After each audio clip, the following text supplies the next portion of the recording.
220 AD, the Great Wall. 1420, the Forbidden City. 1997, Three Gorges Dam. 2002, China does it again. Chinese engineers and workers tackle one of the biggest construction projects on Earth. In the middle of the ocean. The biggest possible piece of infrastructure that they could possibly build.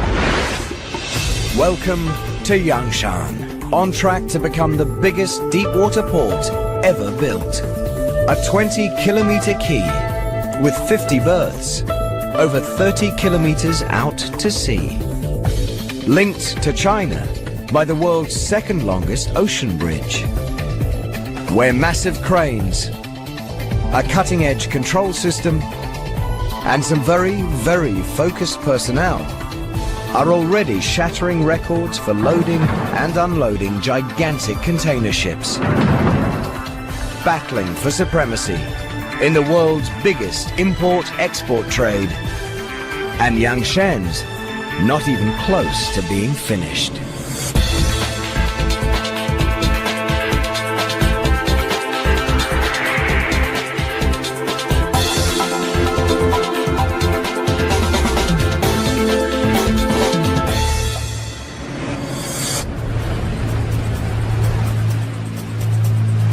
Spring 2007. The Gudrun Maersk, one of the largest container ships on Earth, sails 32 kilometers off the Chinese coast. I started turning so early, but due to the current, then I could see it afterwards. That was a good idea. Her deck stacked high with 3,000 shipping containers. A multi-million-dollar cargo. And 32 kilometers out at sea, the crew of the Gudrun Maersk is just about to put it all overboard. At one of the biggest cargo facilities on Earth. The Yangshan Deepwater Container Port. It'll be years before this megaport is finished, but Yangshan's docks are already over 3 kilometers long. On those docks, some of the world's biggest and brawniest cranes, high-tech trucks, one of the most advanced control systems at any container port, and some of the best container port operators in the business are getting ready for the Gudrun Maersk. They'll have a good day's work ahead of them, and they'll have less than a day to do it. From the moment this giant ship docks, they'll have just 20 hours to unload her 3,000 shipping containers and load her up with 2,000 more. Then they'll have to move the 3,000 unloaded containers to the mainland, over 32 kilometers of open sea. And there's no room for error. Every ship, every day, Yangshan's battling powerful rivals for supremacy in a billion-dollar business.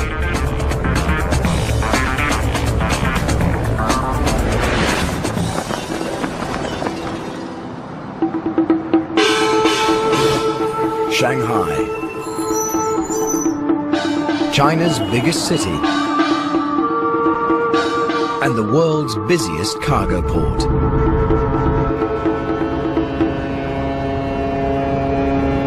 In the 21st century, China's export-import trade's exploding by nearly 30% per year. And Shanghai's in the right place at the right time.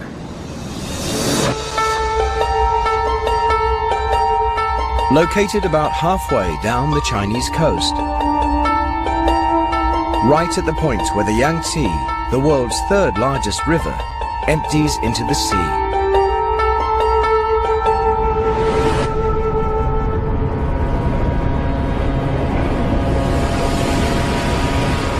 Billions of dollars of goods made in China travel down the Yangtze to be shipped abroad.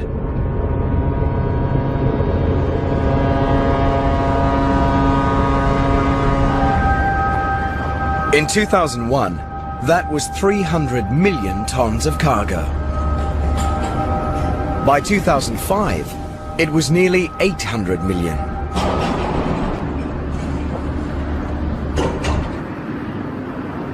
Shanghai should be sitting pretty.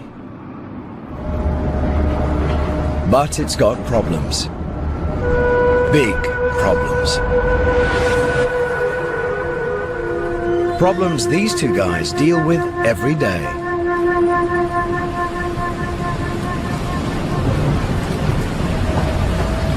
Wu Jiangwen and Jiang Wei are Shanghai harbor pilots.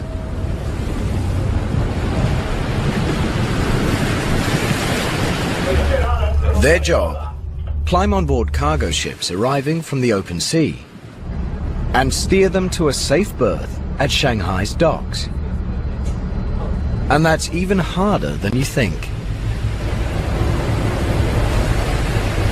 The color of the sea reveals why. Muddy brown, the color of a river.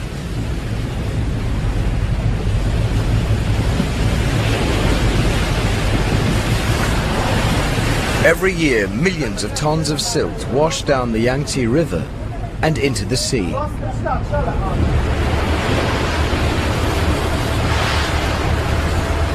Where the Yangtze meets the ocean, all that silt piles up in sandbars. Exactly where hundreds of ships are sailing into Shanghai. At low tide, the silted-up entrance to the world's busiest cargo port is only 7 meters deep.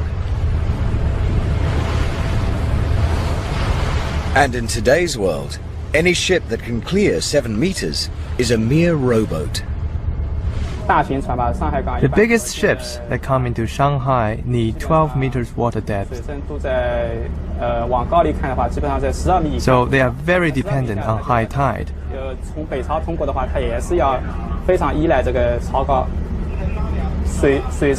So when we go in or out of port, we have to pay very careful attention to the height of the tide. Today's vessel needs only 8 meters depth. It cleared the sandbars at high tide. But that doesn't mean Wu Jiangwen and Jiang Wei are having a nice day. They look relaxed, but they know their problems are just beginning.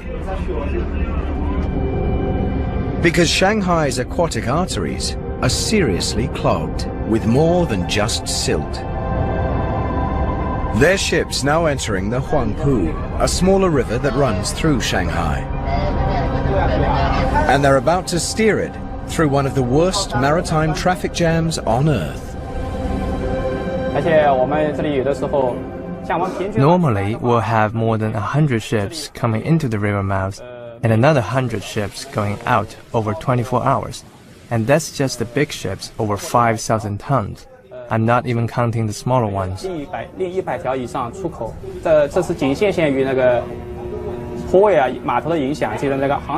is not a simple matter of one ship following another. There are ports all along the river. Ships have to cut across traffic, so there is a lot of risk. Shipping expert Matthew Flynn compares sailing up the Huangpu to commuting to work in the middle of the Indianapolis 500. It's probably one of the most exciting and memorable journeys that any ship captain can make. That doesn't mean that he's looking forward to it. It's probably the most challenging port entrance there is in Asia. And believe it or not, there's more. If you measure the Huangpu River bank to bank, it's 400 meters wide. But our two pilots know they're working with a lot less. The navigable waterway, the waterway that's deep enough, is fewer than 300 meters wide. In some places, is only a bit more than 200 meters.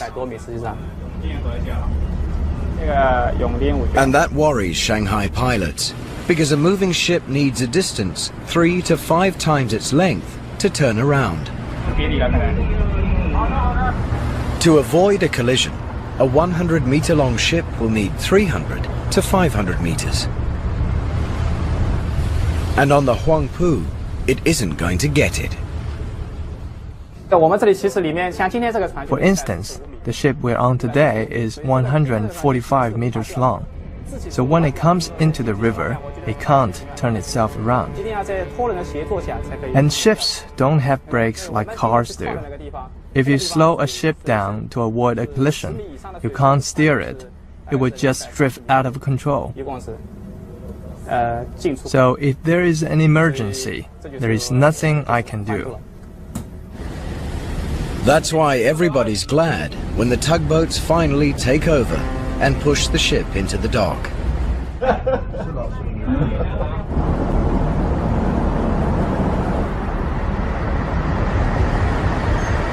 Because to these guys, a cruise up the Huangpu is about as relaxing as steering a runaway truck for Shanghai. After all, Shanghai's been a world-class port for decades. All that time, the Yangtze was choking with silt. And the Huangpu was never much wider. So what's changed? This has. The size of the ships sailing into Shanghai. Gigantic container ships. The most cost-effective way to move enormous quantities of freight around the planet. If they can't get their cargoes in and out of Shanghai, Shanghai can't give the world what it needs.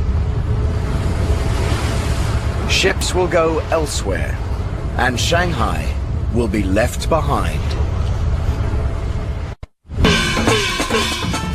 After World War II, shipping containers revolutionized the cargo industry.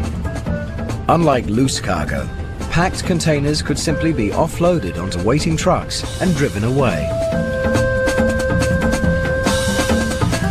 The first ships carried only a few dozen containers. It didn't take a shipping genius to realize that the more containers one ship could carry per voyage, the more money ship owners would make. So container ships got bigger and bigger and bigger. Well, if you're making $1,000 per container that you're hauling across the ocean, it's a dollar and cents type of equation. The bigger ships that you can build, the more cargo that you can carry. In the 1990s, Shanghai built new container ports at Waigaoqiao on the ocean just beyond the mouth of the Yangtze. Ships docking at Waigaoqiao didn't have to sail up the Huangpu, and the water there was over 12 meters deep.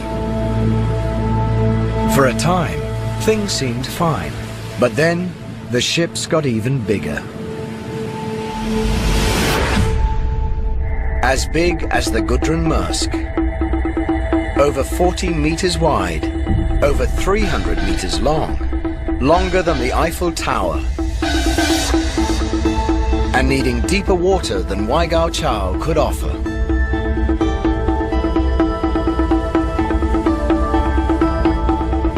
Even at 12.5 meters, that's not really deep enough for the biggest ships.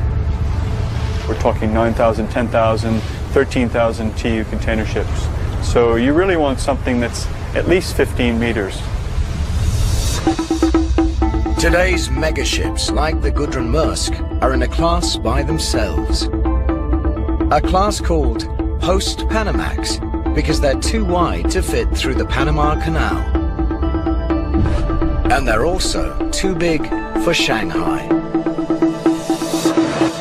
Steering a 350-meter-long vessel up the traffic-choked Huangpu isn't the best idea. And the Huangpu's 400-meter-wide channel isn't much wider than the Gudrun Maersk is long. Turning would be a nightmare. And in the early 1990s, Shanghai gave the world's biggest ships something else to worry about. 2 suspension bridges spanning the Huangpu. 那个地方它就是要过一座大桥，那个大桥的那个 If a big ship came in, it could not pass under the Huangpu Bridge. Only ships of 48 meters tall or under can pass under that bridge. 但是它当时就超过了48米。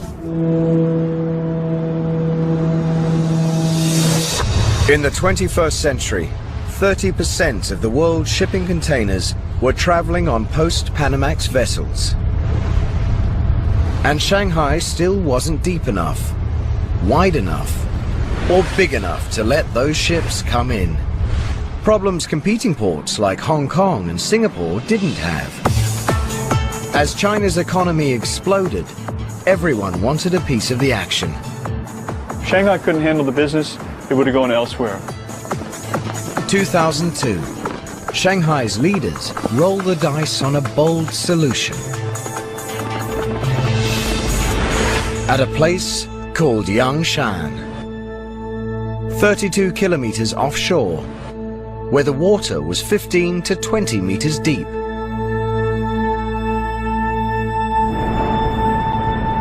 Today, Yangshan is a large island that can easily accommodate a world-class container port. But when Shanghai's engineers chose it, over 60% of it didn't exist.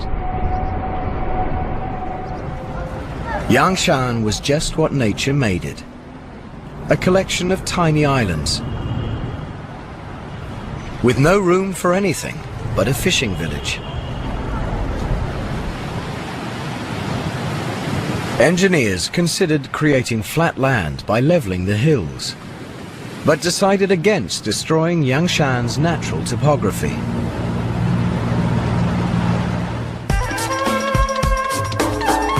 Instead, they decided to build the world's biggest container port virtually from scratch. Yangshan Port is this enormous deep water project that was built kind of on a fresh sheet of paper, the biggest possible piece of infrastructure that they could possibly build to stamp Shanghai's kind of dominance over container shipping. The plan called for a true megastructure, a 20-kilometer quay where 50 ships could dock at one time, and a port that could process 25 million shipping containers in 1 year, 70,000 in just 1 day. Price tag, an estimated $18 billion US. 2002. Construction begins on Yangshan Phase 1.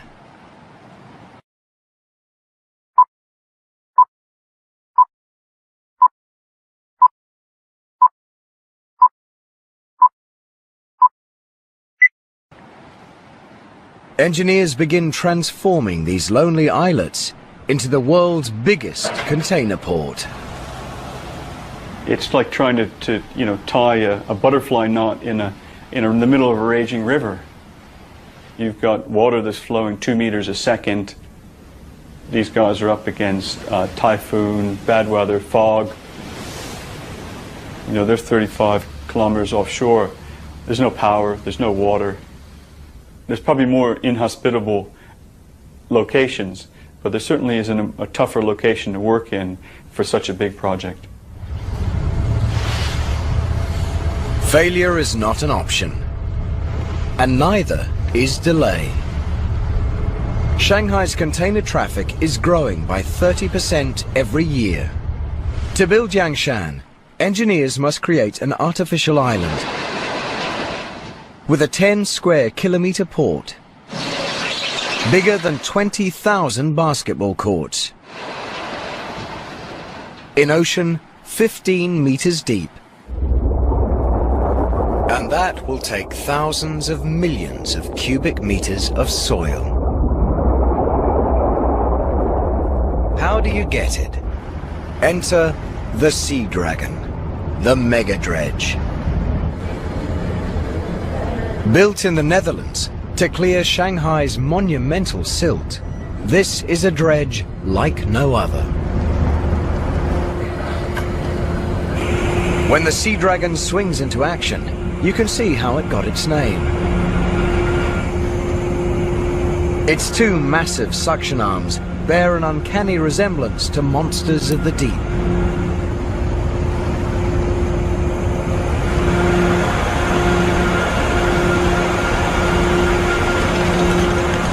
Ocean floor mud as deep as 45 meters can't escape their jaws. And they don't just eat a lot, they eat fast, thanks to some mega-power topside. In the belly of this beast, two turbocharged 12-cylinder diesel engines generate 9,000 kilowatts of power each. With that kind of power, the Sea Dragon only needs to pump 1 hour to fill its hopper with mud. In China, 8 is a lucky number, so the Sea Dragon's hopper holds 12,888 cubic meters. That's over 200,000 kegs of beer. Once the hopper's full, two gigantic pumps drain the water from over 12,000 cubic meters of mud.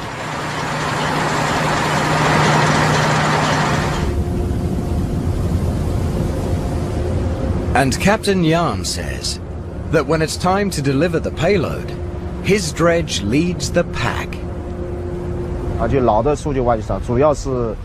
Older ships can only dump sand, but the Sea Dragon can blow or spray it.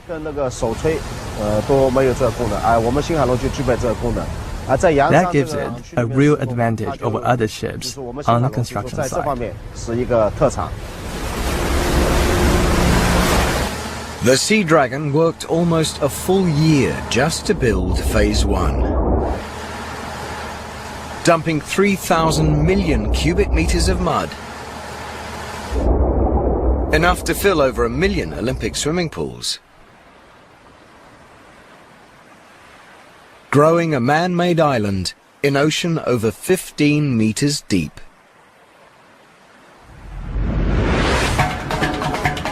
The Sea Dragon's done its job. For now. But there are still 2 more phases of Yangshan to build. And they'll need 13 billion cubic meters of mud. Enough to fill Loch Ness. Turning open sea into 10 square kilometers of world-class container port in under 4 years is pretty impressive. But Yangshan only proves itself, and the port of Yangshan has to unload her 3,000 containers, reload her with 2,000 more, and send her on her way in just 20 hours. Over those 20 hours, Yangshan's state-of-the-art technology and the people who run and manage it must once again show the shipping world that they're among the best. Because in this high-stakes world, no matter how good you are, you're only as good as your last ship.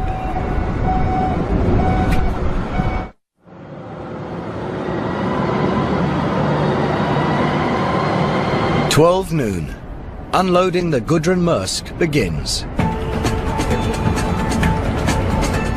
3,000 shipping containers in less than 20 hours. Every hour behind schedule costs thousands of dollars.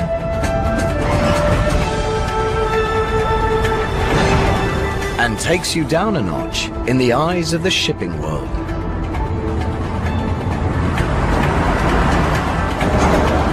Only the best can pull this off. And Yangshan Deepwater Port has 13 of them. The STS-40 ship-to-shore crane, 50 meters high. That's as tall as the fabled Godzilla. And they're manufactured right in the neighborhood. at the Zhenhua Company on Chongqing Island at the mouth of the Yangtze, only 125 kilometers from Yangshan, the biggest crane factory in the world. But even at this mega factory, where mountains of metal seem to float on air, the Yangshan cranes were a tall order.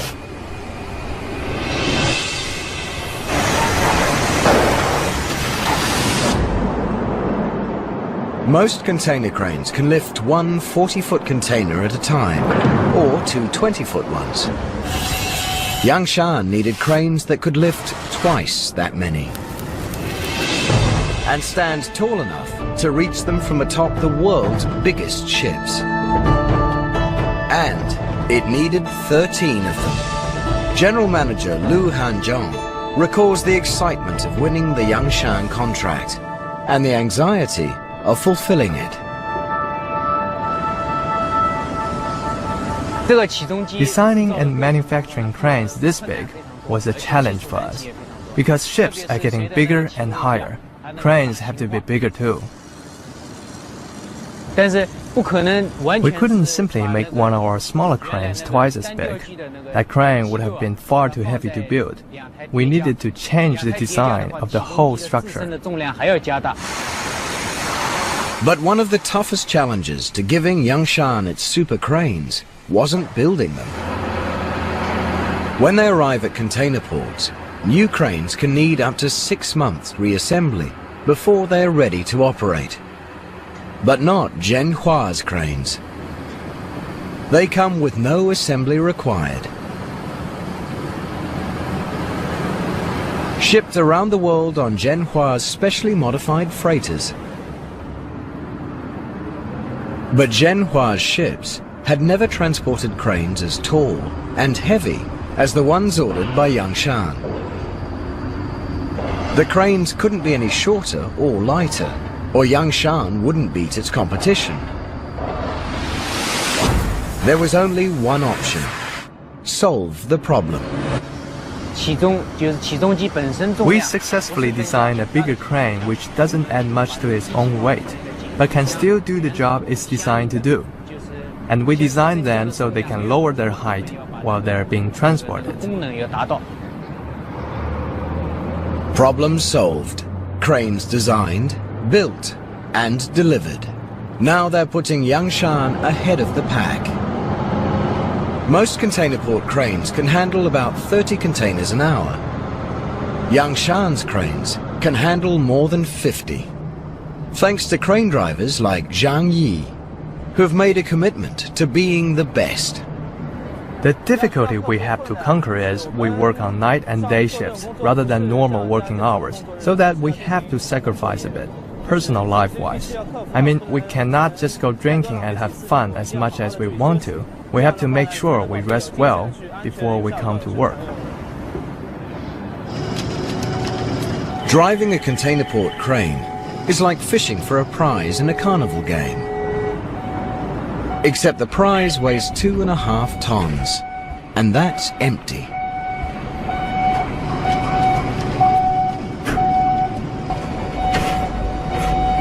Sitting in a cab meters up, the operator has to maneuver the crane's lifter, called a spreader, into position over each container, then lower it by eye and by hand.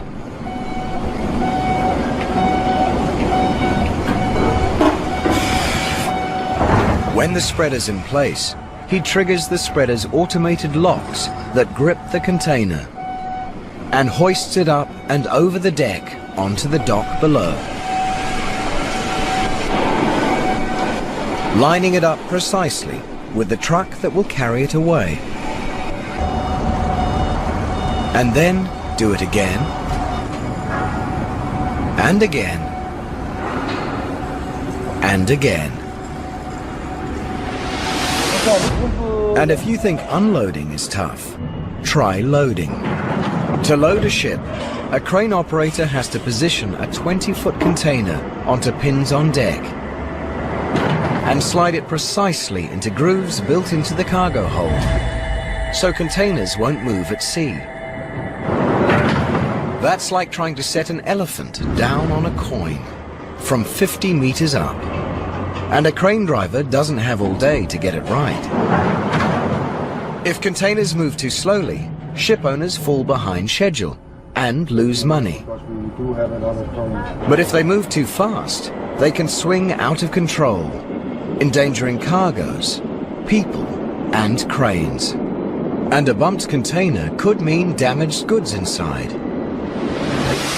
So crane drivers have to develop an instinct for loading and unloading at exactly the right speed. The cranes put the containers onto trucks, which move them from the dock to the container yard. At the yard, rubber tire gantry cranes take the containers off the tractors and put them on the ground. But there's a lot more to this process than just heavy lifting. Shipping containers look alike, and unless you can match their numbers with the list, there's no way to tell them apart.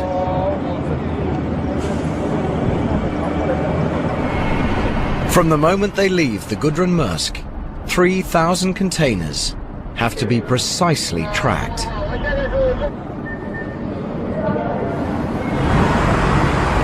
A misrouted container means unhappy customers and a bad reputation for Yangshan. A lost container is unthinkable. But it's unthinkable thoughts like these that keep operations manager Shi Min-hua fully focused throughout his shift. More than anywhere, the burden of success or failure rests squarely on his shoulders. For the duration of his shift, he'll bear the ultimate responsibility for keeping the operation on time and on track. The port runs 24 hours. We are under a lot of pressure to work fast, but we try our best to fulfill our service promises to our customers. If anything does go wrong, the buck stops with Shi Min-hua. And there's plenty that could go wrong.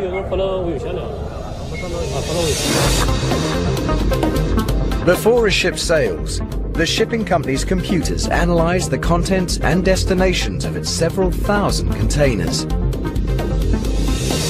and assign every container a specific place on board. Now, the first port containers are the ones on top, and the last port's containers are on the bottom.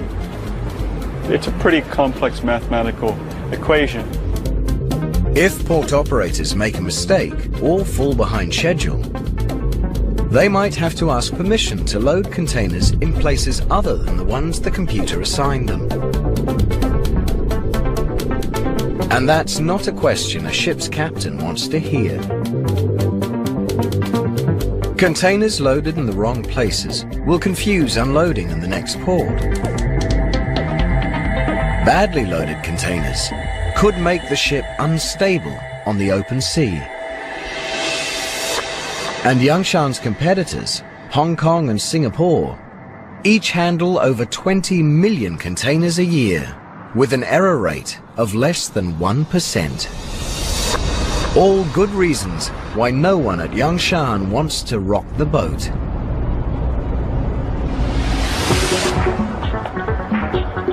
Fortunately, Yangshan has a brain to match its brawn. A cutting-edge control system developed by the port of Shanghai.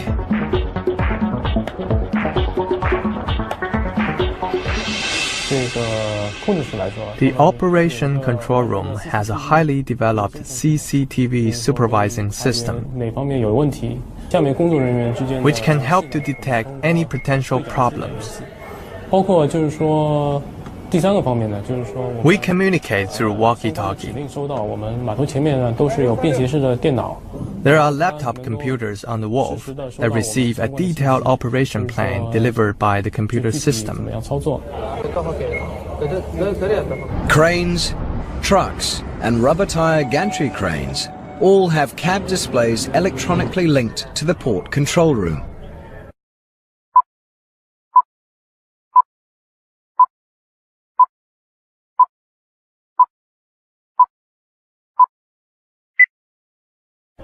So crane operators and drivers know exactly which containers they're moving, when to move them, and where they go.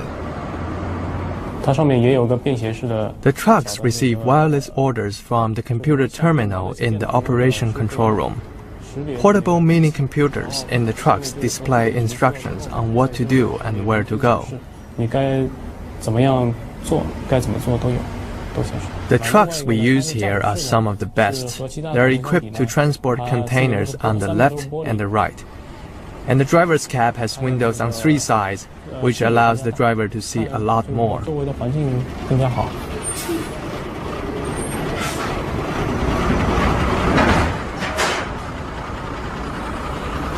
The Yangshan system maximizes efficiency. Sending ship after ship back to sea on schedule.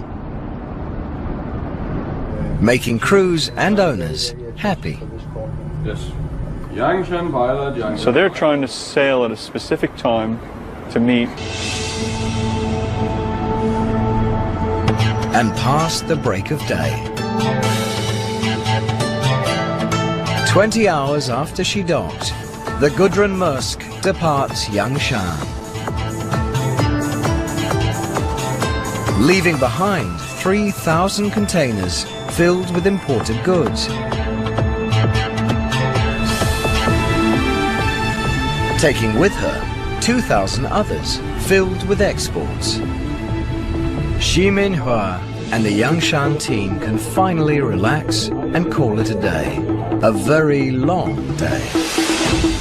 But Yangshan's job isn't over yet. 3,000 shipping containers have to be delivered. Customers have waited weeks for the Gudrun Maersk to bring them across the ocean.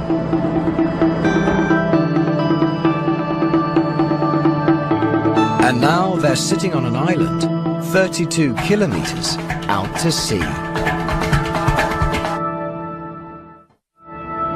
To compete with other world-class container ports, Yangshan must move over 20 million shipping containers per year. But how do you maintain your competitive edge when you're on an island in the middle of the ocean?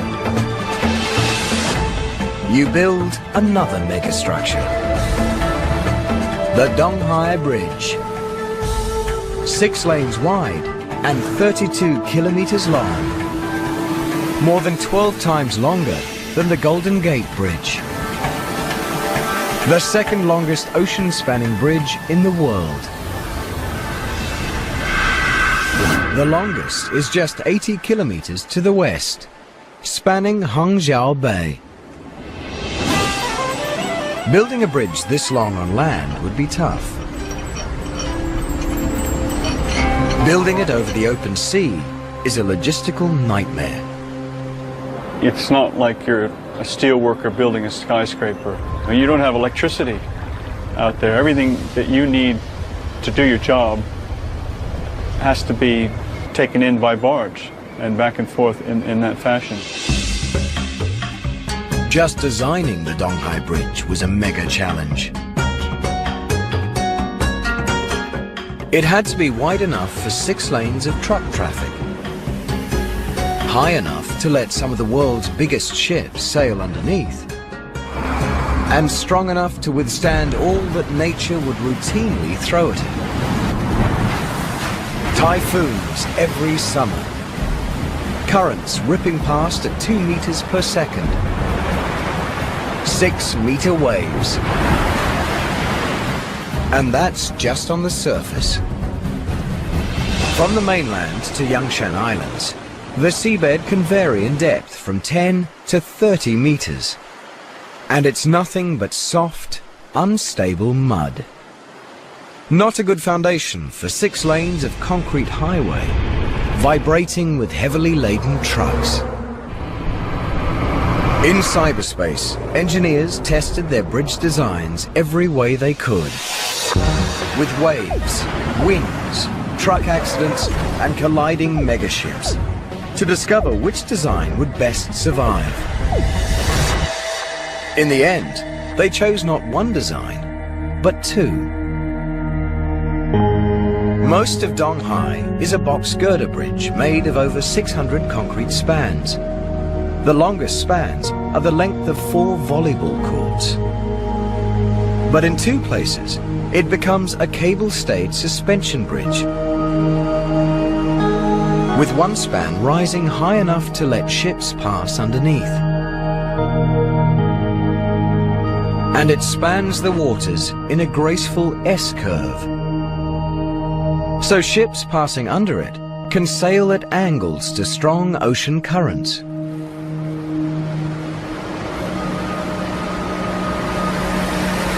By 2002, engineers had a bridge that worked beautifully, on paper and in their computers. Now, they had to build it. First challenge: anchor kilometers of concrete in waterlogged mud, firmly enough to stand up in a typhoon. Engineers drove over 6,000 foundation piles into the sea floor, positioning them with GPS and 7 satellites within a 3 to 5 millimeter accuracy. 20 plus meters of water, down another 40 meters down below before they actually reached bedrock. Next problem: how to build 600 concrete spans, some weighing over 2,000 tons. In the middle of a sea so rough, construction's possible only 6 months of the year. The solution was not to even try. Instead, the Donghai's builders pre-built its massive spans on land and towed them out to sea. I mean, it would be craziness to try to build the bridge, you know, piece by piece in that position. And they had to actually, in the middle of the process, you know, actually construct this new barge with 1,600 ton lifting capacity to move these bridge sections into position. From start to finish, nothing was routine about building Donghai Bridge, including the workers' lives. As construction moved further out to sea, massive bridge pilings did double duty as dormitories.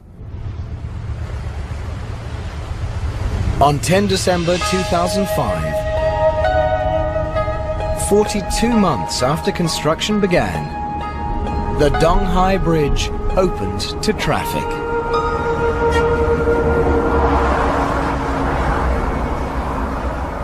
Since then, nearly 3 million containers have crossed its S-shaped span.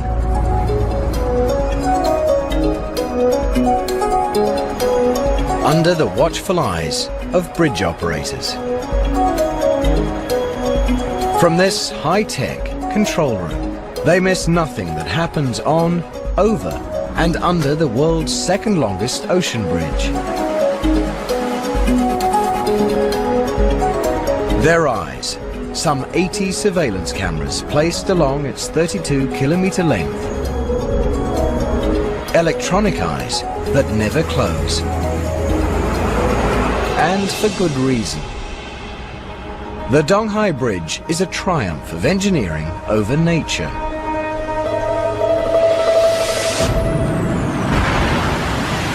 But nature isn't giving in that easily. Typhoons and fog can make driving on the Donghai Bridge hazardous. In 2006, Super Typhoon Chanshu battered China with powerful waves and winds.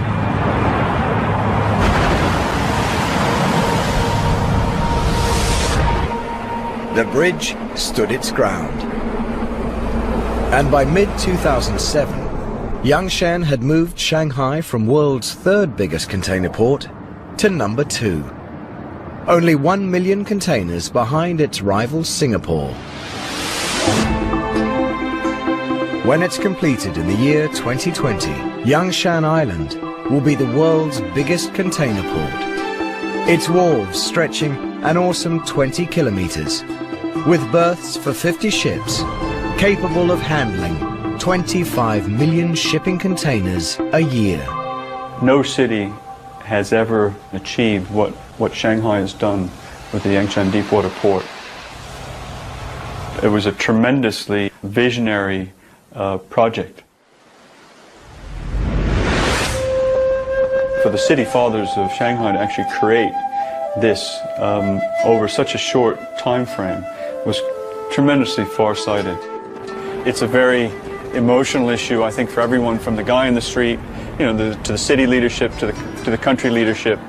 They all know that Shanghai is the #1 port in China, will be the largest container port in the world, and that's something that you don't see in Europe or the United States. For someone, in Los Angeles versus Oakland saying, geez, we've got the biggest container port in the United States, they don't know, and they probably don't care.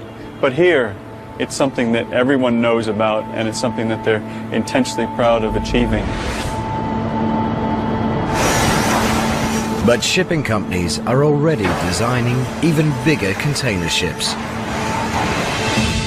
Mega ships that will demand even longer docks, bigger cranes, and deeper water.